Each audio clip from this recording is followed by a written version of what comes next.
Welcome to Do What Matters Most. This is the second episode in the series, What Makes Marriages Work. In this episode, Dr. Scoresby talks about how two people build bridges when they create a new relationship, and often these are the same skills used when a relationship faces challenges. Find ways to build bridges through experiences or exchanges of behavior that solidify the relationship for both people and make your relationships healthier and happier. Visit mattersmostmedia.org to find more about the podcast, and firstanswers.com to find tons of relationship resources. This lesson is titled The Bridge Builders because it describes the forms of behavior that allow two people to build bridges when they create a new relationship. And quite often it's the same set of tools or skills that enable people to build bridges when the relationship has suffered some form of serious difficulty. When people enter into a relationship with another person, they often look around for bridge builders, which are experiences or exchanges of behavior that solidify the relationship for both people. These bridge builders are also useful, necessary in fact, when there are problems and one or both have made a mistake and have failed to honor the other person, having failed to give enough devotion and or love. Many new relationships fail which could have succeeded because one or both individuals do not know about and apply these bridge builders. Relationships in trouble often fail for the same reason, even though they might have survived if the two people employ some forms of behavior that rebuild the bridges between the two of them. Knowing how to build bridges with other people is one of the most useful things we can learn to do to make our relationships healthy and happier. I'm going to describe a few experiences which illustrate the need for bridge builders. One is one that will make you smile very likely. It's about a young man, 19 or 20, who said, "I know what to do to meet a girl and then to date her, but I don't know what to do after I begin to have strong feelings for her." And he turned to me to look for advice, and I thought to myself, well, in my day, you just kept dating her until you felt so close to her you didn't want to ever be away from her, and on that day you proposed and asked her to marry you. But he apparently didn't have an idea about how to manage those feelings or to take his relationship into the future. Here's another example. One man who, while he was intoxicated, came home in the evening and struck and injured a neighbor's child. When they attempted to resolve this matter, the hurt feelings and the anger of the parents of this child was so great that they thought that they could never forgive or resolve the matter between them and their neighbor. But the man knew a set of bridge builders, and he was able to employ those, and he was to resolve the difficulty until forgiveness was achieved between two families. I know a young man, for example, who was 27 or 28, who had brought himself to a commitment with a girl and had ended the relationship on 3 different occasions with 3 different girls rather than going forward to in marriage. And it reminded me of the idea that nowadays some jewelry stores are renting diamond rings because they're not really confident that the individuals who buy them will go forward, and it's an added service. I would like to use as an example a case where a man had an affair with his wife's very best friend. And after he was discovered in this activity and his wife confronted him, he admitted that he had. And then the wife was faced with 2 circumstances. One was how to build a bridge with her husband and try to build a bridge with her very best friend. Or consider the man who embezzled money from his company and was sent to prison, costing his wife their home and forcing her to live with her in-laws, whom she didn't like much, in order simply to survive while he was in prison. In addition to that, over the months he was in prison, she had to take care of these 4 children by herself. Or consider how gossip may harm a friendship. One woman inadvertently made a negative comment about a person she considered a close friend to some other women, and this comment got back to her friend, and when this was brought up, the speaker of this unhappy comment admitted the mistake, but it caused the other person to reconsider whether or not she wanted a relationship, and so she told her friend, I would just like to be away for a while and think things through. On many different occasions, there are conditions between coworkers or supervisors and coworkers like the following.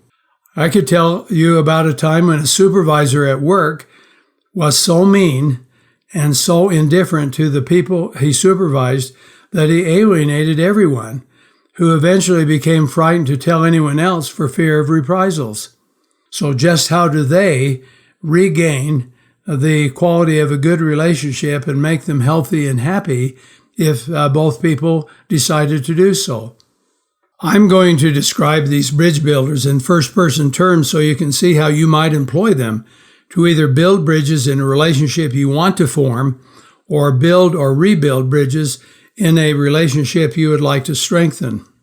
One of the very first things that come to mind when you think about building bridges is the idea that I'm responsible. I am responsible for the things I do to communicate to you that I like you and care for you and I want this relationship to continue. It is also true that I am responsible for the mistake that I made or the thing I did which harmed you or harmed the relationship between us.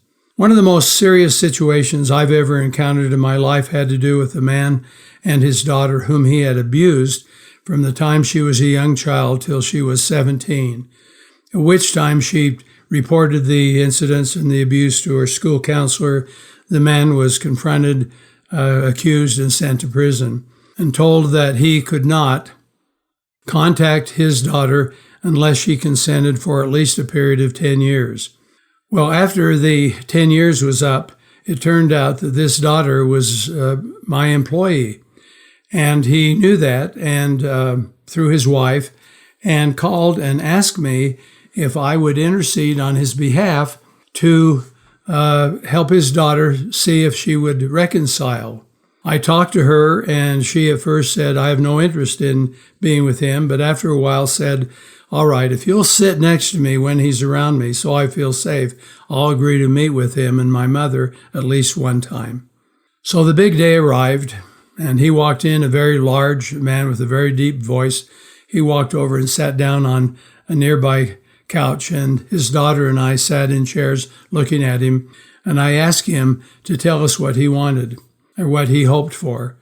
And he started off by saying, well, I would like a relationship with my daughter, and I want to reconcile. And after he said a few of these, I stopped him and then tried to respectfully say, would you like to begin again? And he said, sure, what? And I said, why don't you begin by acknowledging what you have done, accepting responsibility for it, and then talk about what you would like to see in the future. And he did so. And he began to weep, and tears ran down his cheeks, and he said to her, I do not know how to explain to you how sorry I am for what I did. I've tried to redo my life, and I just hope to have some basis for some kind of communication with you.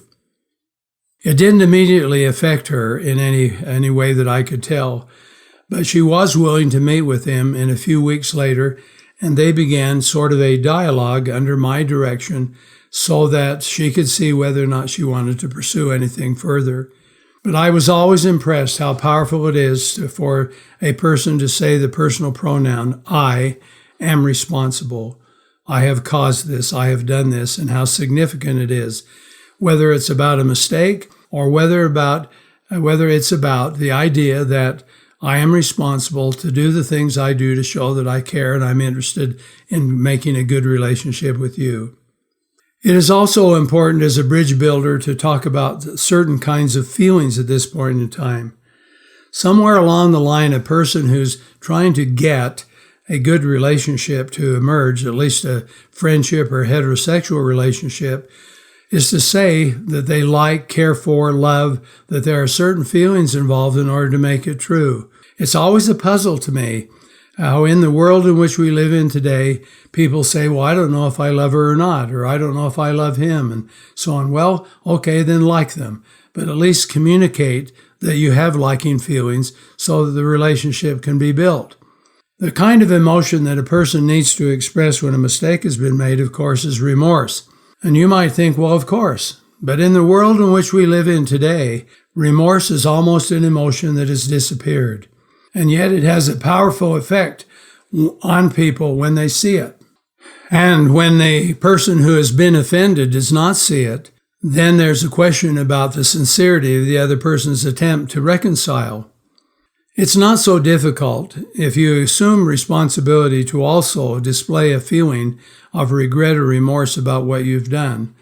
You only have to appreciate the idea that what you have done is something significant to the other person or the other people. Another bridge builder is the idea that I can talk it through. I can learn to make talking things through part of my everyday life. In building a good relationship, talking about it, sharing ideas becomes a significant indicator that the relationship has value. People want to get together and they might hope to do other things if it's a male and female, but it's also true that they want to talk and they want to tell about their life story. They want to tell about their current days. They just want to talk and to be understood. Well, as it turns out, when mistakes have been made, the idea that I will and I want to talk about whatever it is and everything about it is true.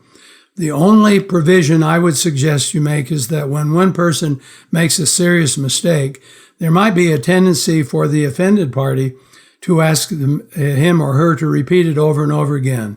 Not a good practice, in my opinion. One time through should be enough, and then we need to start talking things through as a way to find a method of going forward. As it turns out, there are quite a few forms of conversation that are bridge builders, and I'd like to describe a few of them. I can understand your perspective is one, where I communicate that I'm interested in listening and can in fact comprehend the point of view of the other person. That is necessary to make a relationship go forward. It's especially necessary if we're trying to heal some form of hurtful experience. Both people need to be able to say, this is what has happened to me. Another way of talking is to show respect, to engage in language that is respectful to the other person. Not only does this enable a relationship to become stronger, but it also is a good way of saying, you matter to me, and I'm now going to think about you and to respect you and to communicate that I do. When you talk, you can also show commitment. Commitment is an important element of a bridge builder because it's the cognitive aspect of the emotional part of the relationship. Commitment is a decision that I'm going to be loyal, or I'm going to be careful, I'm going to be considerate of you. Well, if a mistake has been made, it is likely because one person failed in demonstrating that kind of commitment. So you can talk about the idea that you want to be committed, but then if you do, you must do it. You can talk about the idea of commitment means that a person is free to make whatever choice he or she wants to make. You can talk about the idea that commitment is also shown by sacrifice, and then sacrifice in behalf of the other person. You can show that commitment also is a display of time, of attention and support, and show all of those. If you can say honestly, I can show commitment and do it, then you have learned and are mastering a significant bridge builder. Of course, it's also the case that bridge builders invite people to spend time together, to spend increased time together, and to show that they enjoy the whole experience. When a serious error has taken place or a bad experience, spending time together is crucial, even in very short periods of time, and a few of those as opposed to one long time. Some couples, for example, can handle discord between the two of them by a long vacation, and if that's true, then that is a very good thing to build bridges that way. But it is also the case where we might have an hour here or an hour there, and when one person says, I want to spend time with you, it matters a lot. You can build bridges by communicating, I wish to use our differences and create something that is satisfying for both of us rather than argue about them, to communicate that I win or that I'm right. It is possible to understand that differences produce a strength in a relationship. That is, if two people can understand each person's opinion and then resolve them by forming something that both people accept and appreciate. You can build a bridge by communicating, I want to make decisions together with you, and I want to make the criteria of that decision that both of us must be satisfied as possible. And during the time we are making a decision, I want to communicate to you that the relationship with you matters more to me than the outcome of the decision. You can build bridges by announcing, I want to handle loneliness, unhappiness, and disappointment together. I want to do a lot of it on my own, but I want to tell you about it, and I want to be able to respond positively to yours. I know in the case of handling an extramarital affair, for example, how important it is for each person to come to the other when they're thinking of a terrible memory or an unhappy part of that, to just come and allow each other to hold each other and to care for each other while the one person is going through the distress of being injured and the other person is going through the distress of having been the perpetrator. It is possible for you to build bridges by expressing optimism that the relationship has a future. I'm a little surprised when I hear about young individuals who are dating, for example, and are not sure whether or not their relationship should succeed, how they fail to communicate the optimism about the things they enjoy. I often will say to them, why don't you write down the things that you enjoy on your last 5 dates? And then why don't you identify them and tell them to your prospective partner that you're dating? And then I would like to explain, if there have been several of these, then that's what you could look forward into the future. And you could say, well, I anticipate these will continue. Quite often, when you walk off the threshold of proposing or being proposed to, that's all you have confidence in, are the optimistic feelings that you have from the past previously good experiences. It is also possible, when you learn to talk things out, to build bridges by showing that what my values are, the things I really believe in. Mistakes that I make, for example, are betrayal of my own values and betrayal of you. And I have to learn to recapture those same values, to reestablish my sense of integrity or my sense of honesty or my willingness to do what I say. And I must be willing to do it over and over again.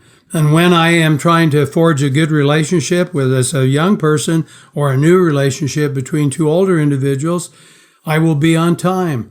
I will do what I say. I value the idea that what I say matters. To this point, I've suggested that a bridge builder includes, I am responsible for what I do. I can feel and show my feelings that are appropriate for the type of relationship I'm in, happiness, gladness, love, and warmth for a good relationship going forward, and remorse for the mistakes I've made. I also propose that announcing and committing yourself to talk things through as a basis for maintaining the relationship is also a significant bridge builder, and I've identified several forms of topics that you could talk about. I'm now at another bridge builder, a significant one, and it has to do with something that's so commonplace people often fail to see it's important. It's called kindness. Acts of kindness have a significant effect when it comes to starting a relationship and giving people opportunities to believe that we care for them. And quite often in a romantic relationship, it's easy to give gifts and to do kind things and so on. What happens to the relationship, however, is often when people become accustomed to it, they become conventional, and we stop a lot of these activities of kindness. I have learned over time that doing acts of kindness is a form of love and tenderness for somebody. It never grows old, and it's important not only in the formation of a new relationship, but it is especially true that it is important when we're trying to reconcile or build a bridge when one has lost. Kindness of that includes giving things, caring for, service, communicating warmth, attention, and so on, recognizing feelings. All these forms of kindness matter a great deal. The most crucial thing, however, is the intention on the part of both people to send a kind act and to receive it. It could be anything, but it is crucial that kindness be shown as part of an attempt to build bridges. Next comes the bridge builder we know of as forgiveness, the idea of letting something go and forgiving the other person. Even in a new relationship, there will be little teeny mistakes made, like the forgetting of an appointment or a statement that was made inappropriately or something. And instead of allowing those little mistakes to destroy what could otherwise be a positive and a healthy relationship, forgiveness is called for. In an existing relationship where there has been a significant error or betrayal, a bad mistake on the part of one person or both, then the question of forgiveness is even more substantial. And the idea that we must learn to go through a process that makes forgiveness is a part of our bridge building strategy, so important that we have to find in ourselves the desire to forgive and the desire to be forgiven. Forgiveness and the failure to forgive has been shown to have great consequences for the people involved and for their relationships. Failure to forgive can be connected to several different types of physical and emotional problems, and the ability to completely forgive is, of course, connected to health. It is also the case that forgiving ourselves is an often neglected part of our growing up experience, and so many of us do not know how to do this. Yet, it is crucial that a person participate in the ceremonies of forgiveness and genuinely forgive themselves. Forgiveness is not the same thing as saying, "I am sorry." Forgiveness is a two-person process where both have to participate. It requires a change of heart, of feelings, which often is not an easy process. One person may need to resolve guilt and shame, while the other needs to resolve anger and hurt. So the question then becomes, what is the process which allows each of us to resolve our own feelings? Well, simply put, it takes help from someone other than yourself. Some people make use of their belief in God and use this faith as the strength that they believe that gives them. But in addition, forgiveness can be achieved if both understand the need to effectively work together. Highlighting this idea is the notion that people who have survived terrible mistakes and betrayals often say that their relationship is now stronger than it was before, and so they wonder if they had to go through this terrible experience to make their relationship better. Well, the answer to that is no. But the answer is no because the reason why their relationship is better is not because of the betrayal or the mistake, but because they have worked really hard to learn bridge-building tools they did not use prior to the sad event. And since they were forced to do it in order to solve the emotional pain, they have learned how to do it, and they have learned how to create a healthier and a happier relationship. So if we examine the process of forgiveness carefully, what are the essential elements?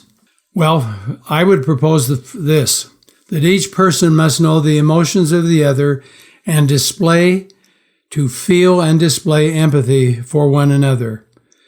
This requires that you talk and visit and listen and do it enough so that you can actually see the feelings expressed in each other's lives.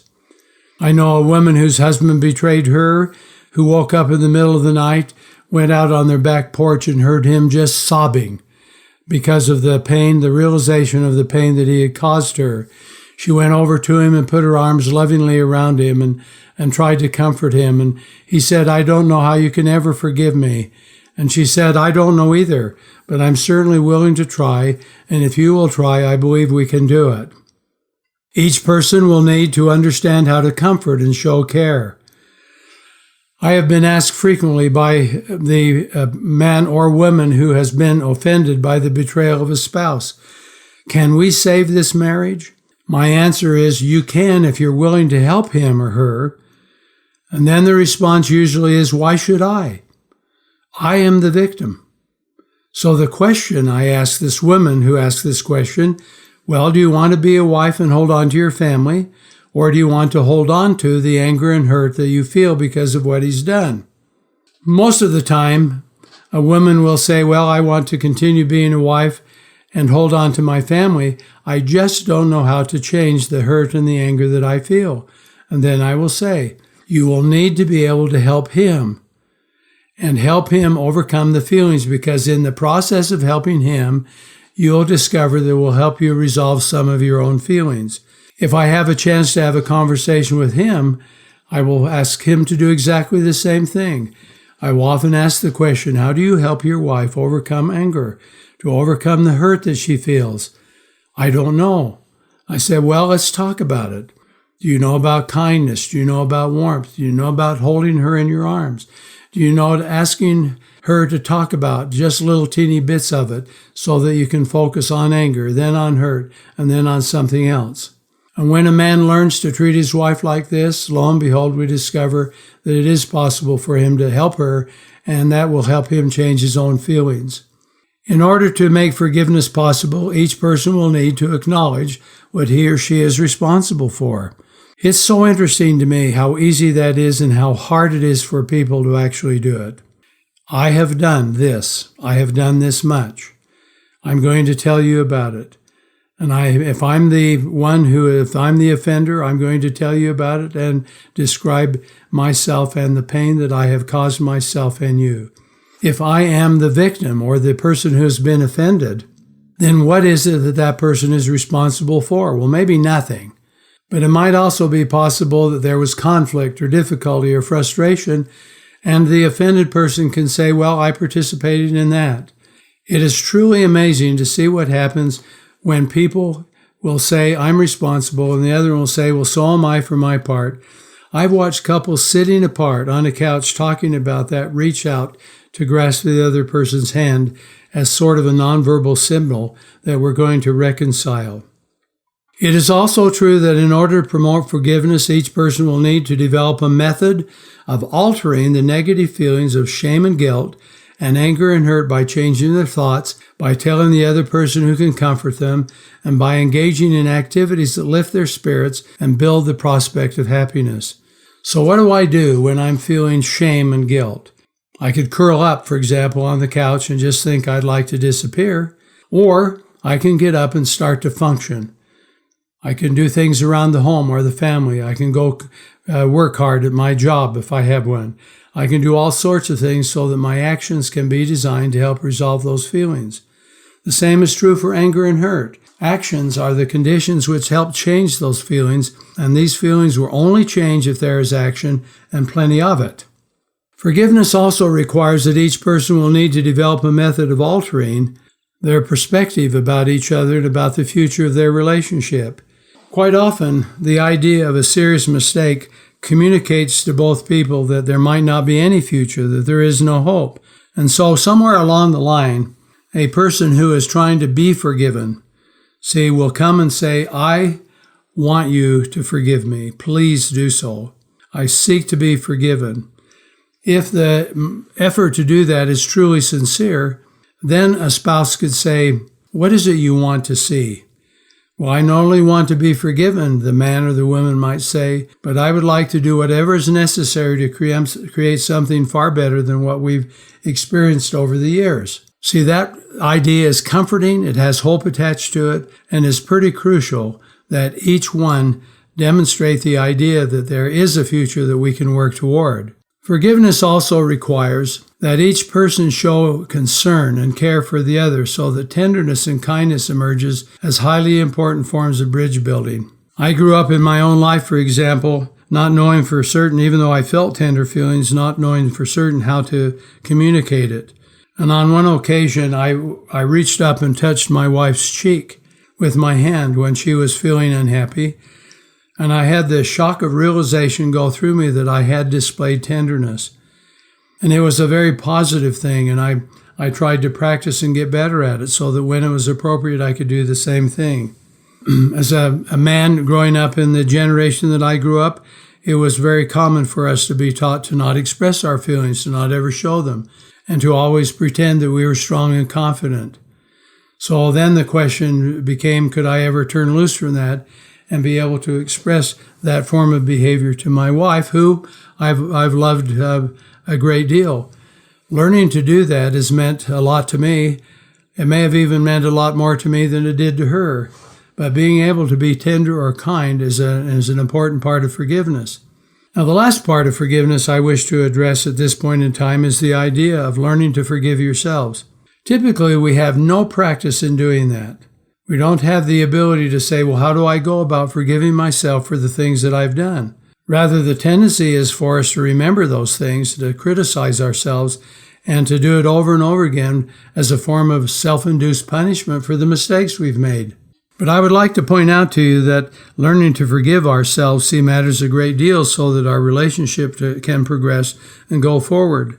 On one occasion, I had a young woman referred to me who had reported some pain in her knees to her physicians. And they tried a variety of ways to treat the pain and then realized that there was nothing physically wrong with her. Here was her situation. She had been out with a girlfriend. They had gone to a movie. They had stopped off at a drive-in and picked up a milkshake. And then on the way home in a rural area, they'd been driving along, and this driver had taken her friend home and then was going home. While she was driving by, the fields of corn were up high, and she could not see the car lights at an intersection.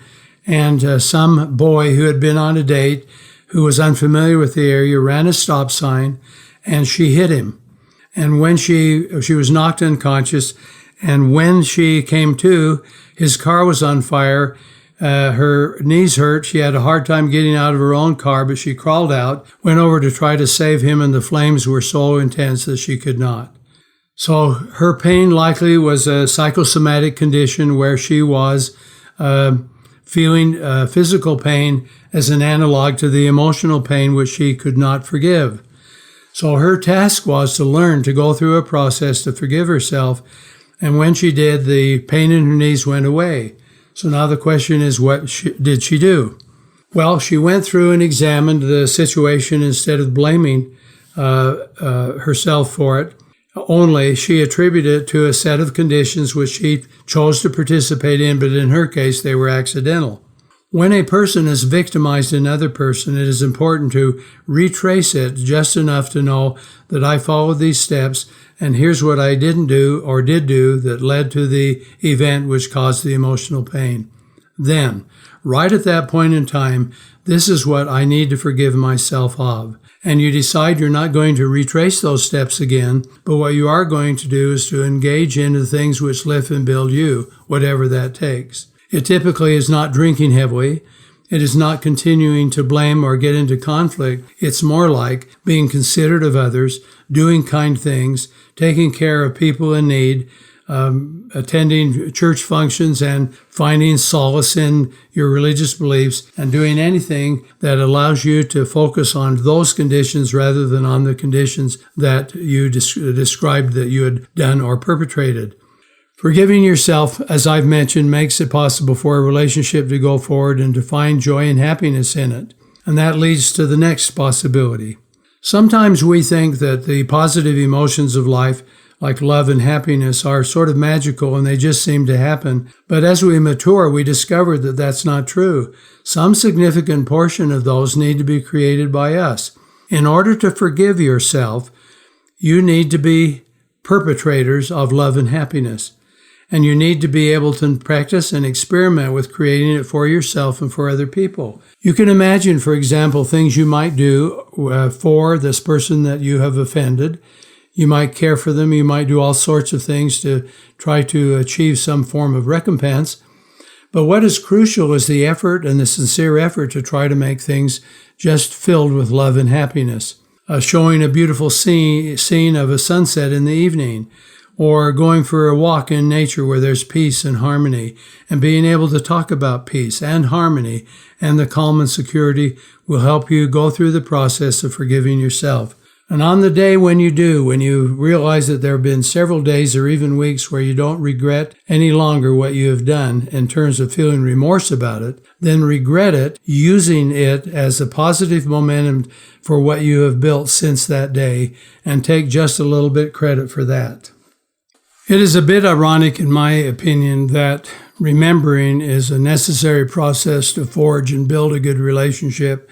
And we show our interest and commitment to the other person by remembering important dates and remembering important times, and remember to give and to serve and to love and to do things which show the other person that we remember them. It is also true, however, that remembering is involved in the idea of committing betrayal and offenses that are so serious the relationship is threatened. Most offenses we commit take place because we fail to remember. We fail to remember what we ourselves value, or we fail to remember the person we share a relationship with. On several occasions, while a remorseful woman is telling about the process she went through as part of betraying her husband, I have asked her, what were you thinking about? Who are you not thinking about?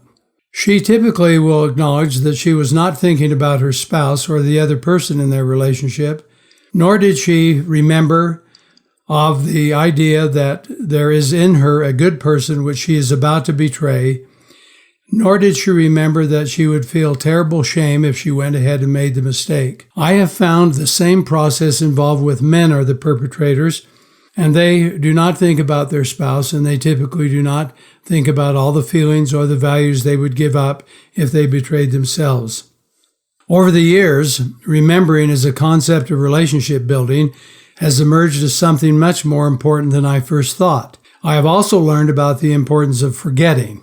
There are times in order to love again, to trust again, and to face self again, depends on or is necessary to forget, or at least put in the past some events which we could talk about but don't, because it heralds up feelings which we have put to rest through the process of forgiveness.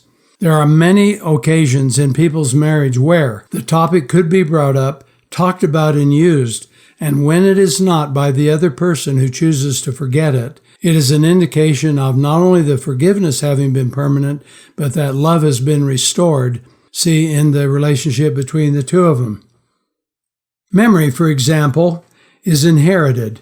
It can be enhanced if we wish to learn additional memory strategies. The question for our relationships, however, is whether we remember as applied to the person we're trying to build a relationship with. It seems to be a fairly simple and straightforward way, for example, to collect information about the person, such as their favorite color or favorite flower or something, and then remember that when we give them a gift. So I'm going to describe some methods you can use to teach yourself to be better at remembering as a tool, a bridge building tool. To build good bridges between you and the other person in your relationship, you must be good at remembering. Remembering in the right way, remembering the right things leads to healthier and happier relationships. So, for example, suppose you are married, you wake up in the morning, and you want to start the day. One way to do that is to remember the positive experiences of the previous day. And tell your spouse, let me tell you what I enjoyed about yesterday. You can also learn to remember the positive experiences rather than the negative. Love chooses to remember those things that are positive and constructive, and to let the other part slide. I've been around many people, for example, who have been taught by using these planners that they have purchased to remember the things they didn't get accomplished. So every day they begin with something that they'd failed at the previous day. Instead, I recommend that you train yourself to remember what you have accomplished and tell people what you have accomplished, and also tell them that you accomplished them by virtue of some talent or ability that you possess. Without being arrogant, you can just say, I was able to be more organized, or I accomplished a lot, so that you remember the constructive things you accomplished. As I mentioned, you can learn things about the other person and remember how to apply them or use them. Interests, details, memories, things they like. Some reason why holidays are important is because there are times not only to remember the holiday, but to show that we remember in some detail about the other person. I have, for example, in my backyard planted rose bushes that are the same color as my wife's wedding colors. I've also planted plants from her mother's yard, so every spring when they come up, she can see them and remember her mother who has passed away. These are not difficult things to do. They only require that we train ourselves to use remembering as applied to the person we love. It is also possible for us to remember sets of experiences that we go through, so that whenever you run into something similar, you can either increase support the second time around, or you can warn yourself off those experiences. So I have learned, for example, to make either a mental note or a written note about some experience that I have had with my wife or someone else, and then refer to it later on. When I became good at that, my mind just simply did it for me. I could the next day say, I really liked when we were traveling and we had this conversation, or I really liked the note that you sent, and or the experience of traveling. Just remind her of those experiences we've shared together, and they're positive for me. So all you have to do is to increase your accolades, because remembering the positive things leads us to conclude that we are around a fairly special person. It is also possible for you to remember time. I know that time is a big deal. We all have phones now that allow us to measure time and to pay attention to how much time here and there and so on. And it's sort of interesting to me that even though we can calendar events in advance, that quite often we'll turn over the act of remembering to the machine instead of retain it inside our own minds and make sure that we come up with ways to remember it that are fairly personal to us. I don't think it matters very much if we use a machine or our own memory, but I do want to say that quite often, in my experience, people who forget as easily have calendars as people who don't. And so it is still an issue of us being prepared to make remembering a part of the relationship we have with the other person. Simple things like punctuality actually matters. You try very hard to be on time. Early in my marriage, for example, since I was working in a clinical practice, I could not shut off the conversation in order to come home on time. I had to stay with the person until the issue we were talking about was finished. So therefore, on occasion, I was home late for the time my wife wanted to have dinner. We talked about it and decided that on every occasion she would start dinner at 6 o'clock, and if I made it, which I do most of the time, that would be fine. And if I didn't, she would go ahead and feed the children and she wouldn't have to keep food waiting for me. I have remembered to thank her for doing that on many occasions, and it gratifies me that I, during those times, remember enough for all the good things she does for me. It's obvious, well known, for example, how important it is to remember anniversaries and to remember birthdays and to remember anniversaries of important experiences. On one occasion, I was approached by a man who had been abused by his father, and the abuse had been so significant that he couldn't remember hardly a happy time. His father and his mother were coming to visit one Christmas season and were going to spend 10 days, and the man indicated he did not know how to handle those 10 days. Here's what he decided to do. He searched through the picture records of his childhood and found a couple that indicated that he had had a good time with his father and mother. He made pictures, a little slide presentation of that, and showed his parents during the holidays, and then had his daughters give them a gift that symbolized this event. Well, the father responded by saying, "I can't remember any time that I thought you had fun with me." And it changed the nature of their relationship simply because he was willing to remember some of those celebration times of happiness. Now think for a minute about what else you could celebrate or remember that are special to you. I remember a time, for example, when there was a lightning storm and it was out in front of our home, and I awakened people and we went out on the porch and watched it flash in the sky. It became a really significant family memory. There are many other events or times that are positive or pleasant, like trips or vacations or times alone. All you have to do is occasionally think about them and then bring them up in a conversation and just say, I was remembering the other day something about this or something about that. What you are doing then is bringing the positive past and letting it pour into the present and actually changing or defining the present as something that's really positive. We want to do that both from the positive past, not the negative past. We want to go forward in time and look at the future and remember, you'll find this strange, that we talked about some future hopes and dreams that we had and remind each other of that. Therefore, what you're doing is bringing the positive past into the present, the positive hope for future into the present, and you're going to make your relationship much healthier and happier. Thank you for listening to this episode of Do What Matters Most, which is sponsored by firstanswers.com, where you can find new tools for families and parents of 21st century kids with a focus on emotional self-reliance. Visit firstanswers.com to sign up for a free newsletter. Find Do What Matters Most on Facebook and our website, mattersmostmedia.org, where you can ask Dr. Scoresby your own questions. Remember to subscribe to stay up to date with new episodes. Give us a rating and write a review on the podcast app or Google Podcasts and let us know what you think about Do What Matters Most.